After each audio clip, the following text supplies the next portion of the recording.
Iki kelangenane apa ya iki ya? Mbak Mas Nanda. Oh. Ki gamelane njaluk sing piye Cahayu? Bebas. Oh, bebas. Bebas sih Mbah Gamun.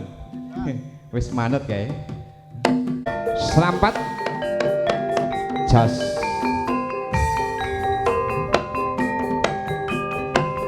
Kinarya hanganti miyosipun cucuk Ayodya Nanda.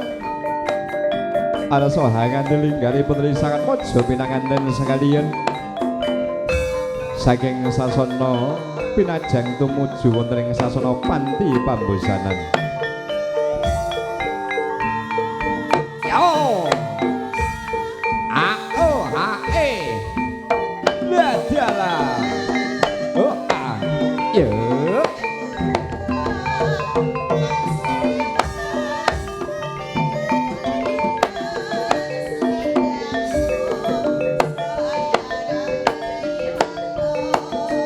Galo yo jos ora mung kalatiku dadi komeng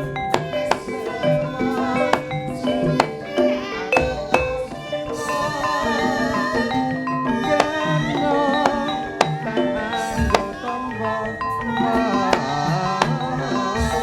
kangen goreng nawangi panjale mung tresnaku tanti solali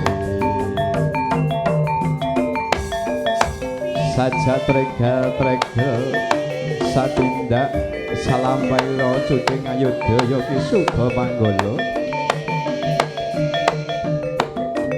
sumangkaing ampeyan tumiba padha nuting arama sosolae hak milangkul dewane hanuju sono melotan hamimo ngalamun kepri kados arsa manasan ing lampah tindakira ari sangat pojo pinanganten sekalian linggar saking sasana pinajang tumuju wonten ing ngadaning sasana Panti Pambusanan. Sakedap satindak nggene lumaksita wus kahadep ing madyaning sasana kahadep mringkang kamani sudari sangat mojo pinanganten sarimbit nuwun kepareng Kanjeng nuwun paduka kalih monggo daya handika kepareng kala dherekaken linggar saking sasana pinajang tumuju wonten ing sasana Panti Pambusanan Kanjeng sinuwun.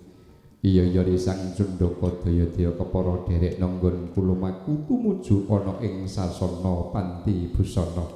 Monggo Kanjeng sinuwun handika sinarengan kawula dherekaken Kanjeng sinuwun.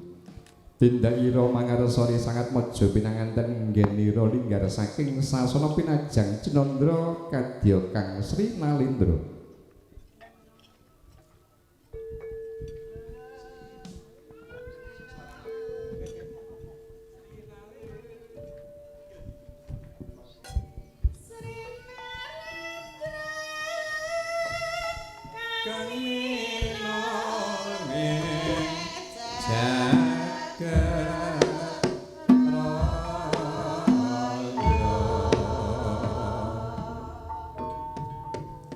Leng-leng ing driya kang mangun mangungkuk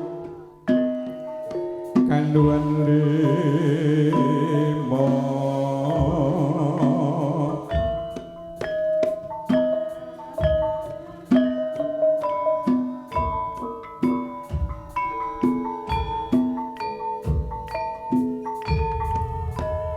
miyat sidra saking madyaning sasana palanggane rari sangat mojo pinanganten sarimbit kinanti risang manggala yudha putri Domas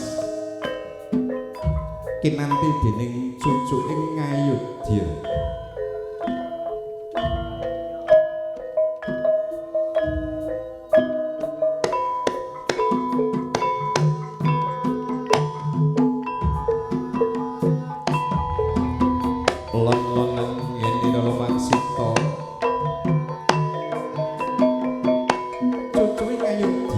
Ingkang pinaraga dening Nimas Nanda sadra kang pinilih ingkang hapang-hapang Pradapata tanpa ing salining driya minotan hamil mongkal lampung pemilitan dos mangkarsa lampah tindalu sangat mojo pinanganten sekalian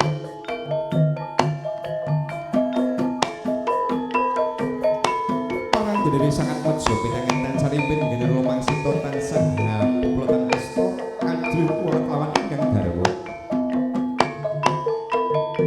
ing sakumurira sangat mojo pinanganten lah punika tone sang dumas manggala yuda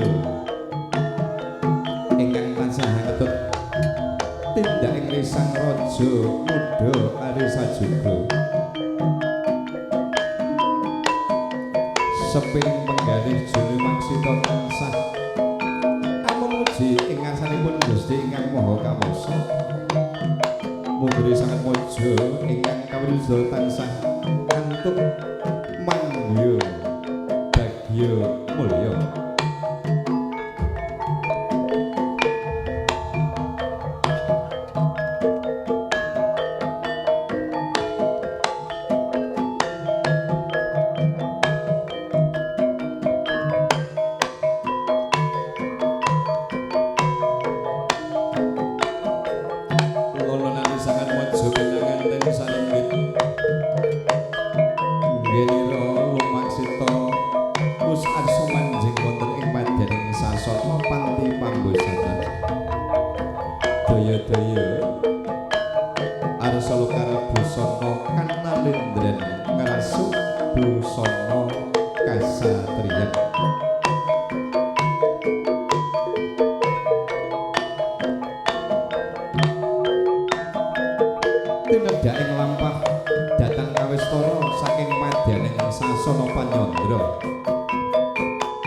Hanya rengisi ing gongso lokon nanta muda